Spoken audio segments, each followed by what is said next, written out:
Oh, maybe can we turn that light off over there, please? Yeah, just no one go to sleep. Anybody hear anyone snoring? Give them a jab in the ribs. Wake up. Okay. People have misjudged and misunderstood why it is that seances have usually been held in the dark. I can explain that very simply.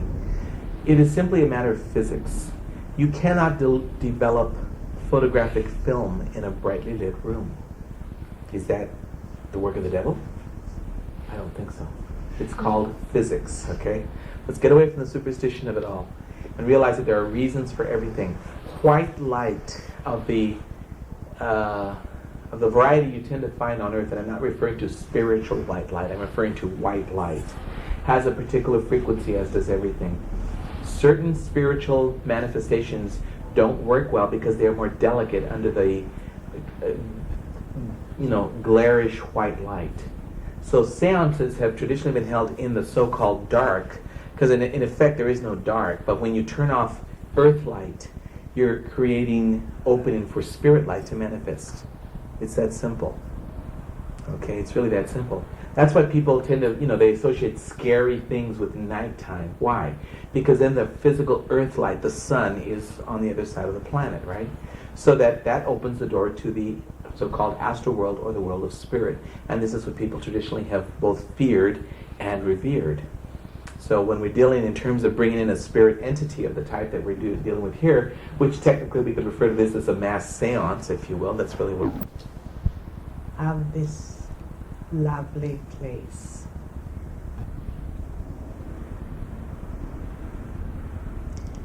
You are all children of this place, for you accept its parenting in your life daily. You are not upset when the skies bring rain, for you see that it comes from the place of your parentage.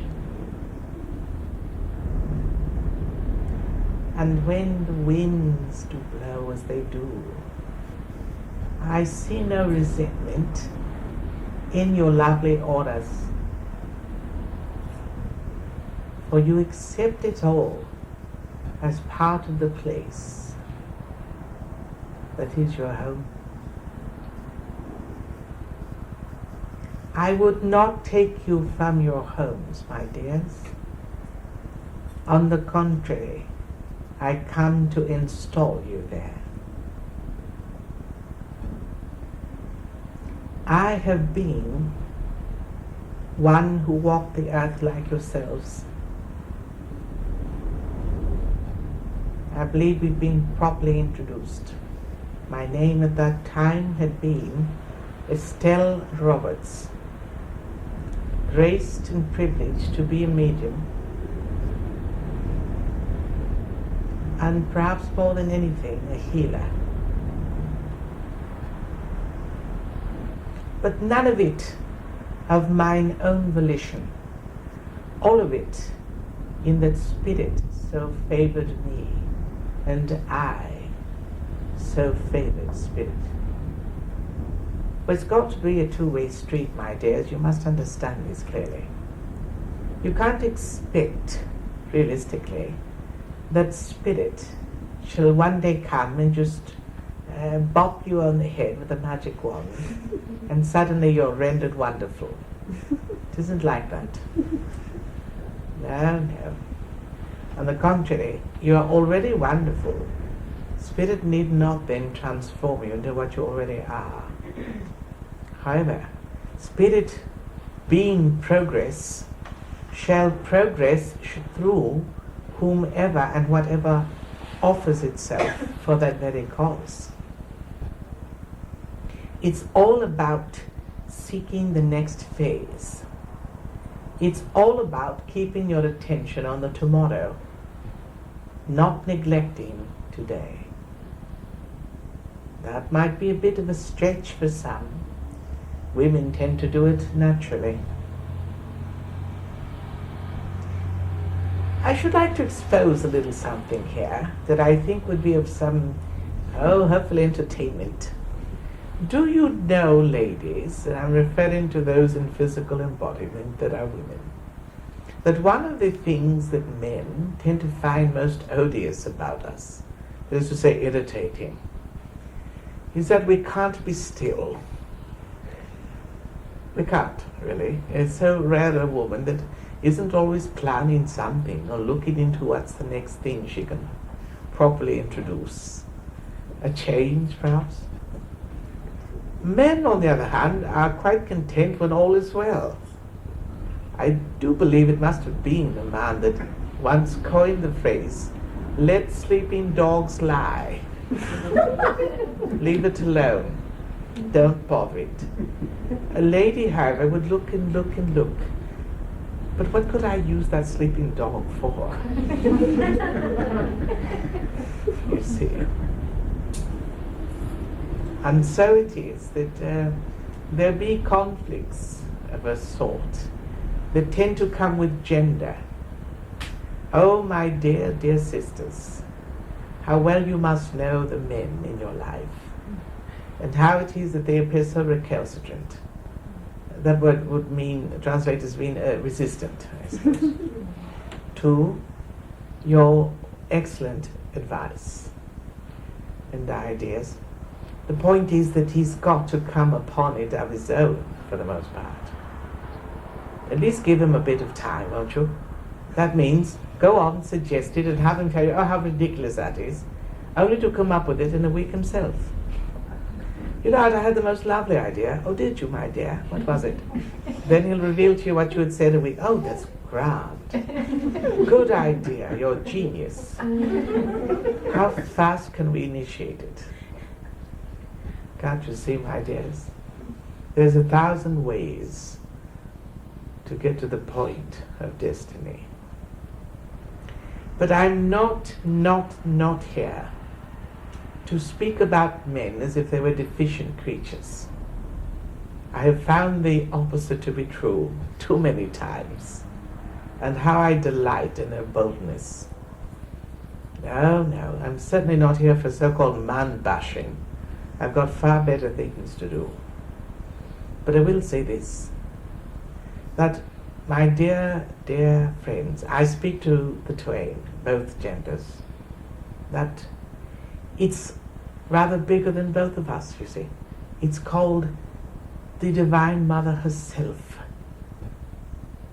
who has elected to join us again, in that some of us have so fervently called to her, seeing that her presence and her presence alone can avert the catastrophes that otherwise might come. I shall myself speak rather boldly this eve in saying this, that both of the prophets, Nostradamus and your wondrous American prophet Edgar Cayce, both prophesied from the state of consciousness that was predominant at the time and that was predominantly masculine in nature. In other words, the dire, terrible predictions were indeed what was scheduled to come about at the proper time. Perhaps I should say in proper time. But the point being, you know things have changed a bit, haven't you? Prophecies aren't quite as they were. I say it hath everything to do with the Divine Mother coming around. What shall women do in the new cycle that opens? They shall be the educators. They shall be the problem solvers. They shall be the resolutionists.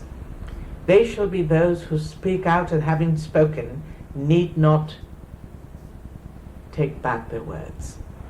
Women shall be the constant presence that completely and totally eliminates the possibility that man can ever go awry again. Now that's no small thing. When you look into your history of the planetary body, women must come, however, to the point of seeing through the weaknesses of their sisters. We can't have peace on this earth till women are at peace with other women. It won't occur. Why? If women are the peacemakers and they're backbiting and suspicious and falling prey to the very systems that have been propagated and impressed upon them by a male-dominated energy, where are we? I tell you, my dears, and I speak to the ladies, when you suspect your sister, you are to some small degree not seeing her spiritual glory. You're choosing to see the lower self that she has been unwittingly tricked into manifesting. I'm not saying she's not lying. I'm not saying she's not conniving. The point is, you're seeing her worst instead of her best. And you do need to see that, you see. You need to see what she's forgetting to be and bring it back to her. She's a dupe.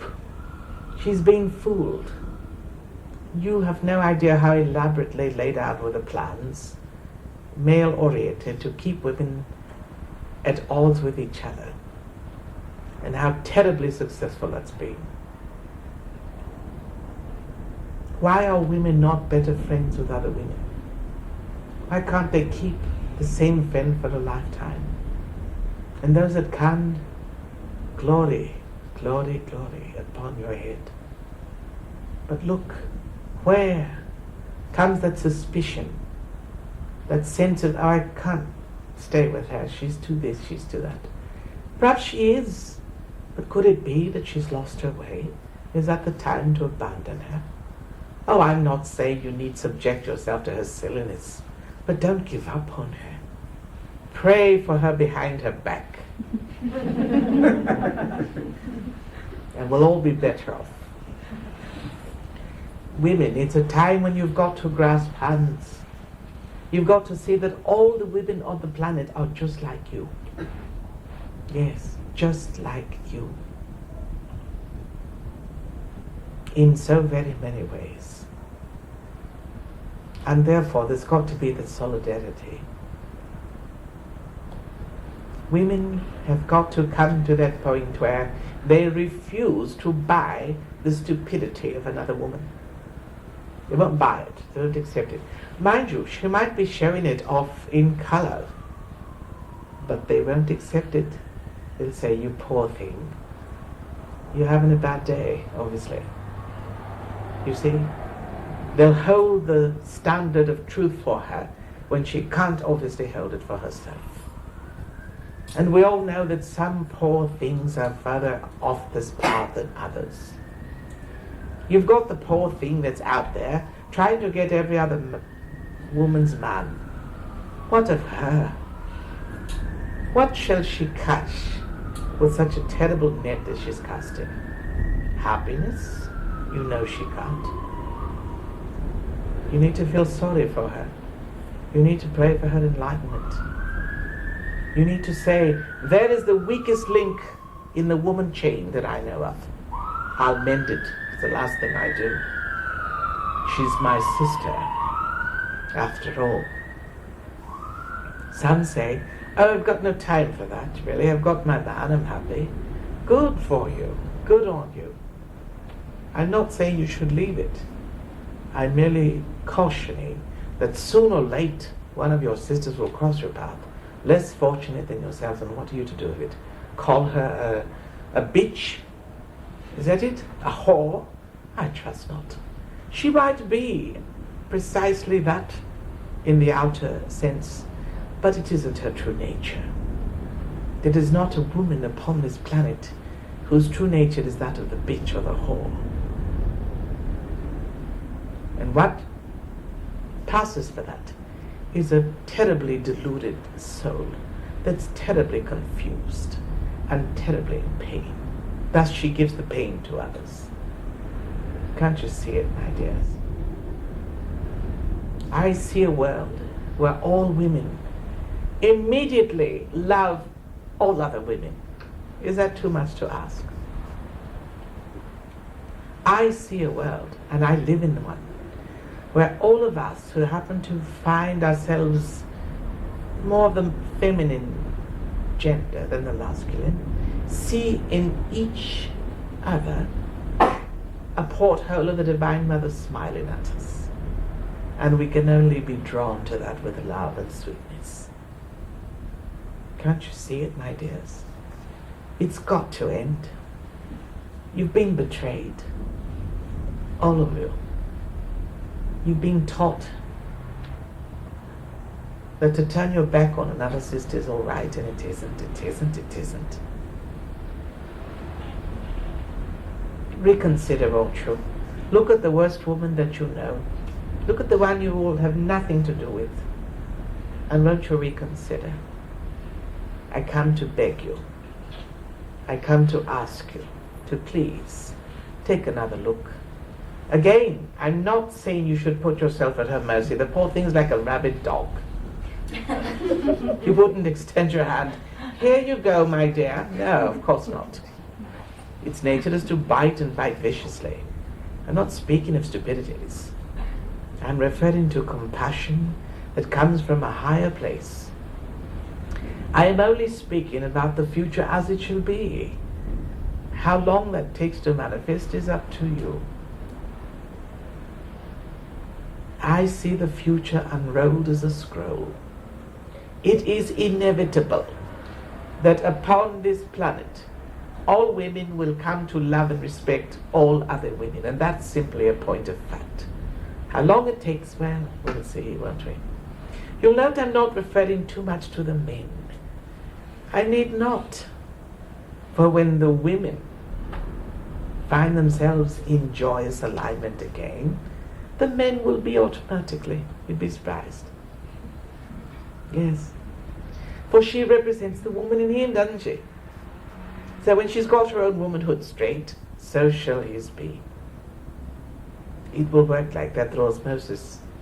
It was set up like that as a plan from the very beginning, and it shall come to pass. This planet, my dears, from the inception, was designated as a planet of polarity. One of the most difficult lessons for the soul to master whilst in flesh. Polarity, male, female, right, wrong, good, bad, cold, hot, you see? Polarity. Other dimensions have not this problem at all. Other planets, not the problem of races either. They just go from, shall I say, increment to increment, trying to work out how to get to the next level. Women then have come to see themselves in this world as out for number one. They've fallen for that bait. And now there's so many fish on hooks, they think they're free and they're not. To you, my dears, my sweet sisters, I have this to say. Try to befriend another woman, won't you? Try to break down a wall that might already be existing, won't you? Do it for the mother that hath birthed us all. Try to forgive what another woman's done to you, even if it isn't politic to make a friend of her again. And try to see that it's the Divine Mother herself that is seeking to once again be positively obvious and evident upon this dimension. She can only do it through you. There's no other way. And as to you lovely, lovely, lovely men who are here, sweethearts, remain sweet, won't you? In fact, I challenge you, brothers, I challenge you to shock another man into just how sweet you choose to be with you. Oh, it might just be a smile. Perhaps one is not expecting. Perhaps it would be an actual gesture. Perhaps it would be a look that lasts just a little too long, he's not comfortable with. But if there's sweetness there, you're breaking down a barrier. And I say then you're more manly than those that can't look at you. Ask any woman in here, she'll tell you. The most attractive man is a sweet one. One who's not afraid to show how sweet he really is. You're called a honey dripper. That's what we call you. Yes, yes. And you leave your trail where you go. Yes, yes. So to all of you, what can I say? That the honey of the Divine Mother shall be flowing. You've only to taste of it and then to share it with all that come about. Try to be sweeter than you ever have. Try to look into the eyes of those that greet you more deeply. And realize that if there be saviors on the planetary body, they are in this room right now. Oh, there'll be misunderstandings, of course. Whenever was it otherwise? Oh, there'll be some ridicule. What are you looking at? They'll ask you. You need not reply. Your sweetness is stated all. One last word. When I refer to sweetness, I am miles away from weakness. They're not the same. Sweetness comes from strength. Weakness comes from ignorance.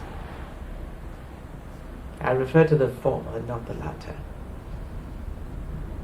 When your men shall resist you, overcome them with sweetness. But more than anything, please recall, dear ones, what I've said this night. The Divine Mother is like a dawn that you can't stop. You can only put yourself in alignment with it. To be out of step with her is to be clumsy and to be perceived like that. Walk within that lovely light. Understand that all that's been given this night has been for the purpose of softening your hearts. It's a time to hold fast. It's a time to hold your ground. It's not a time to lose ground. It may not be a time of great advances. I tell you, the clouds I see around your planet are reminiscent of the clouds I'd see around the earth prior to the days of World War II. I saw London bombed. Death was no more than 2 blocks away. And I see the same gathering again. So when you're feeling depressed and odd and you don't know why, it's not always personal. It's what's planetary that you're feeling. You're all of you sensitivity coils anyway. Hold your ground. Tread water. Drown not. Maintain. And you'll be giving the best example you can to all that know you. These be the days when one but holds one's ground, and that is a victory. For you'll find many losing theirs, right and left. Fear not for monetary reasons. Every apparent monetary loss is a spiritual blessing in the process. You've only to look what's beyond it and what is your next logical step to take. Therein lies your path and your destiny. Train yourselves, my dears, that the so-called loss or lack of money is not a curse. It's a condition that must always yield to change. And that change will be the next step toward your greater spiritual progress. And there are no exceptions. I come this night, shedding these thoughts and views, planting seeds where I might, but withal, functioning as her messenger, as she would have me speak.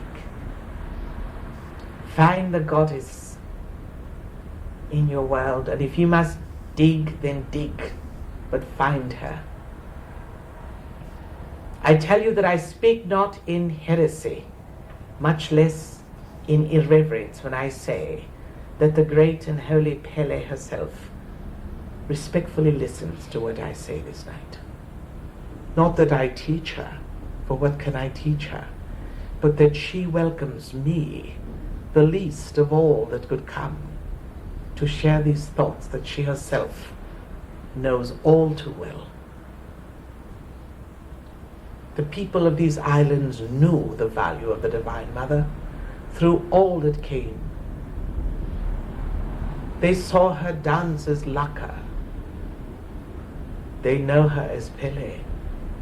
They seek her as Poliahu and Hi'iaka. And it goes on and on. My dears, embrace your mother. She would embrace you at this point. Think about it. It's all about your mother. It's all about your mother. It really is. Look there, get beyond it, and suddenly you as she, loving all else. She is here, and she's not going away, and that is the good news. God bless you all. I would love to plant a kiss upon each lovely cheek, but I should exhaust the medium and the trying. I don't know that the old boy would mind it. God bless you all. God bless you. Know that many know of your presences, and your blessings this night have been shared with all.